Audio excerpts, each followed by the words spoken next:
the upside to it, saying that this did not stop my life. It definitely paused it, but it did not stop my life. And I was able to move forward, and I was able to just kind of grow up.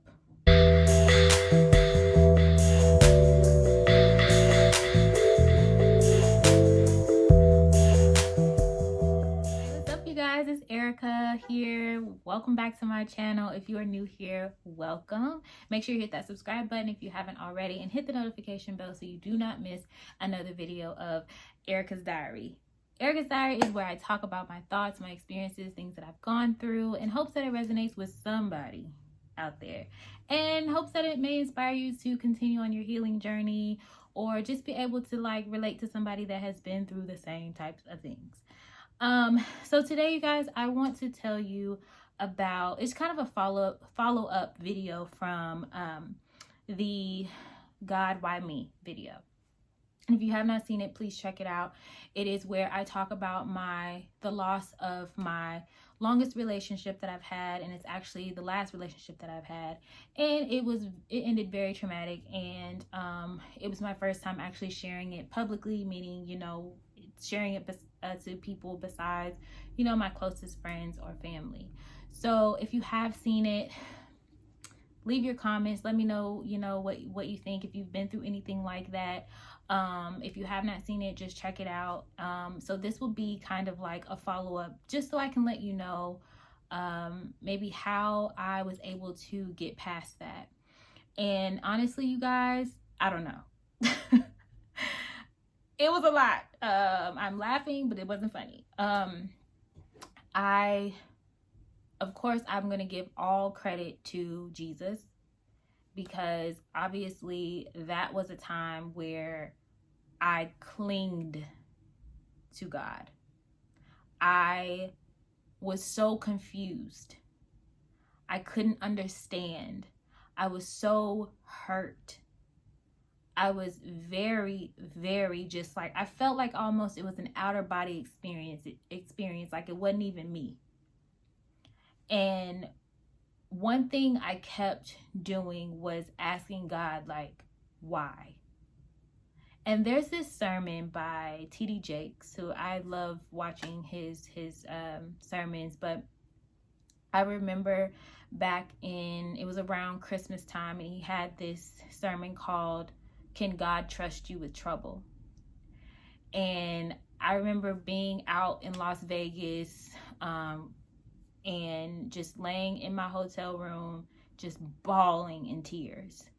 And because I was thinking about, my loss. And at that time, this was several years back, but at that time, I was still trying to hold on to the relationship. I was still very much emotionally invested in him, and still very much trying to understand or make sense out of the situation. So when I came across this sermon, it was saying, can God trust you with trouble?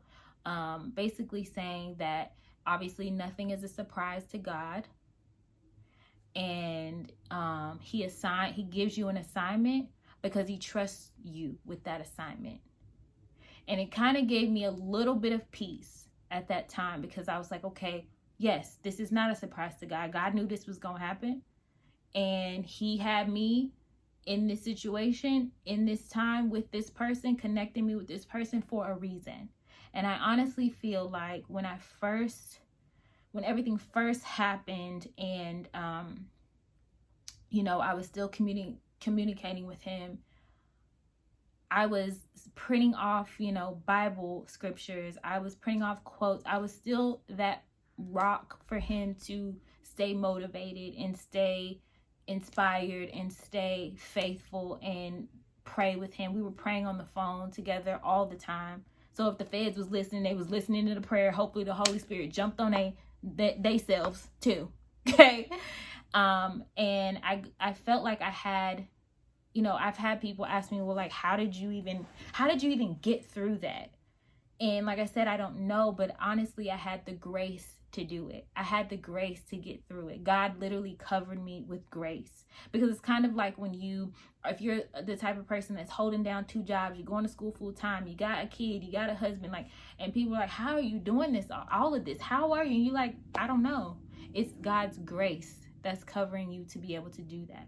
So at that time, that's what was happening, because I was still investing so much towards this person out of love, because I loved him, I cared about him, despite of the situation and what people were saying the type of person he was, which I still do not believe, because I know I know the person that I loved.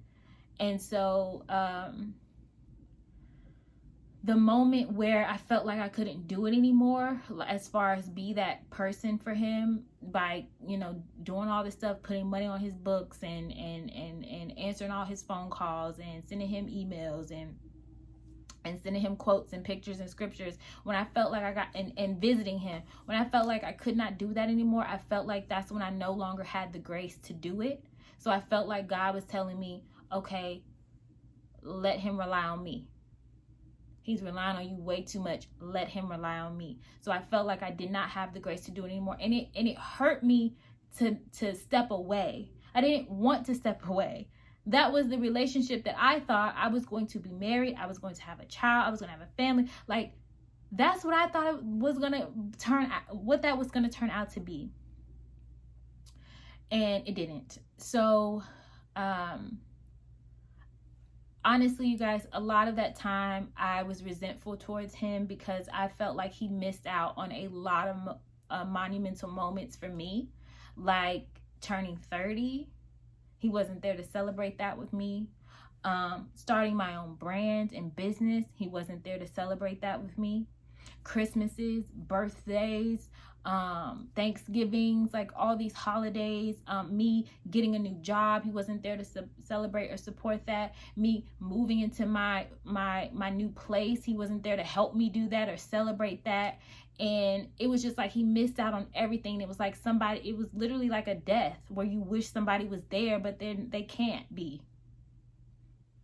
And I think for me, you guys, obviously God carried me through all of that, but in the midst of all of that, I remember praying for friendships, and that's when I met one of my really closest friends who I co-own my brand with. And we started traveling. We started doing things. We started, she's like, hey, do you want to go to the Essence Fest in New Orleans? Yeah. So we would do things like that.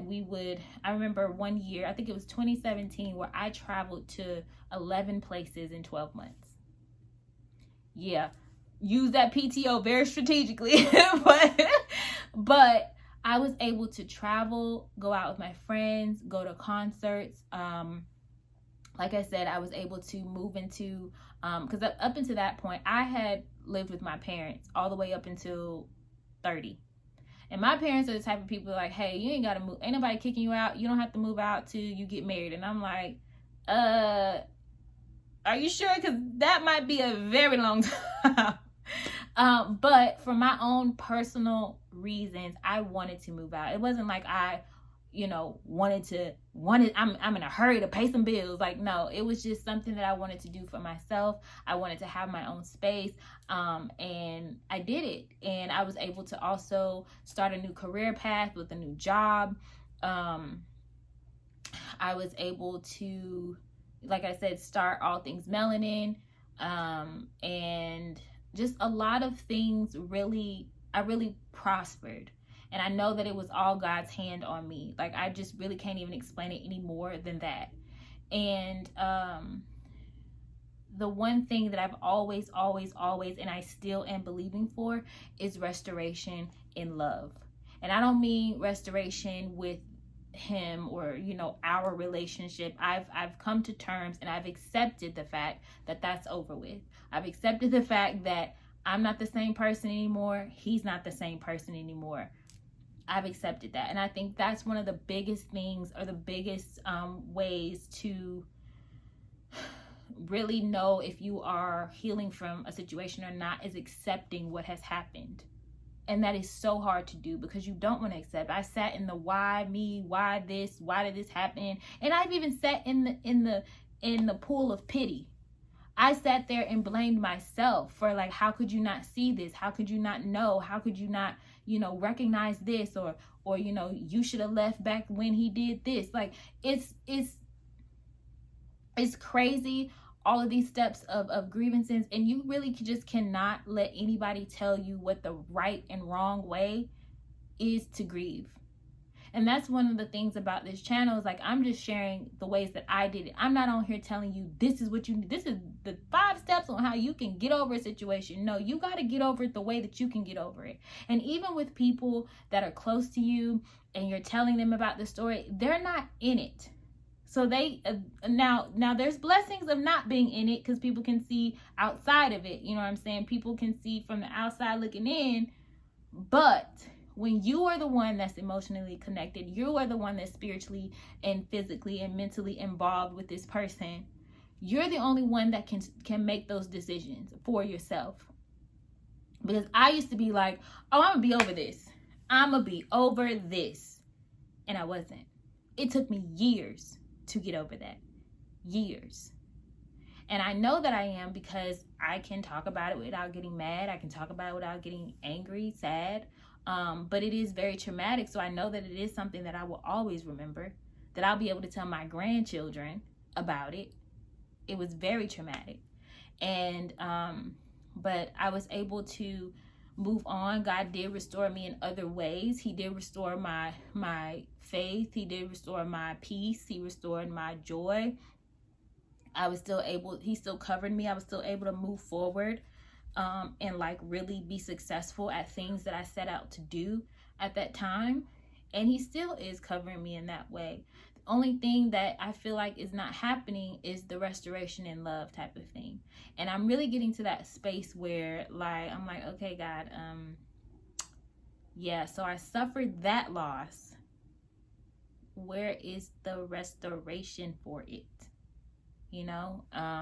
I do think about that because I used to get sad when I would see other couples on social media. Now, obviously, couples put with whatever they want you to see. You have no idea what they're dealing with behind the scenes. But I would get upset, like, for instance, at just little petty stuff about this girl at my job. Most of the women at my job, it's like someone's getting engaged or married or having a child every month. It's somebody but me. And I remember like riding on the elevator, and there's one girl, she was like, she had got engaged over the weekend because I guess her friends saw it on Facebook, so they were asking her about it on the elevator. She's like, oh my gosh, I'm so excited. And they asked her, they were like, how long have y'all been together? And she was like, oh, 6 years. That's the exact amount of time that I have been with him. And I just immediately got mad. I was like, Erica, you don't even know this woman. Why are you getting upset about it? And it was just like, because do you know how much effort, time, and energy and love and all of that takes to be in something for 6 years and you get nothing to show for it? Nothing. Like, I'm still out here by myself. And it's just like, I went through those different phases of mad, being angry, questioning myself, blaming myself, having self-pity parties. But at the end of the day, I was really able to move forward and find myself in terms of finding what it is that I want to do with my life. Even though I would get upset that he wasn't a part of those things. But that doesn't necessarily mean he was supposed to be a part of those things. Now, don't get me wrong. I'm not saying that I wouldn't travel, I wouldn't have friends, I wouldn't go out, I wouldn't do this, that, and the other if we had still been together. I definitely would have. But I'm saying that those moments with my friends and traveling and doing and experiencing things and making a change and moving forward, it really did help me. Even though I was physically moving forward, like moving forward in my career, moving forward in a new place, moving forward in a new car, like just everything was new and moving forward. It still was something that kind of haunted me.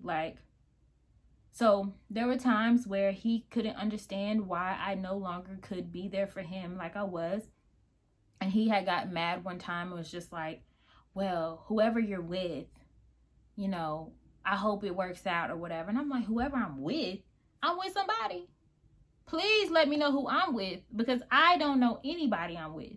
And it would piss me off, because me establishing a new career for myself, me building a brand for myself, me moving into a new place for myself, me buying a new vehicle for myself, has nothing to do with a man. No man has helped me with that. God helped me with that. I worked my ass off. I still worked my ass off in spite of going through all of that with him. So it's almost like a discredit to me that you think because I'm doing all this, it gotta be because I'm with a man. No. Ain't no man help me with none of this. Y'all, I'm from the South, so nan means none if y'all don't know, but okay. So anyway, I was just like, okay, well, this is where I know that we can no longer be, you know, in contact with each other.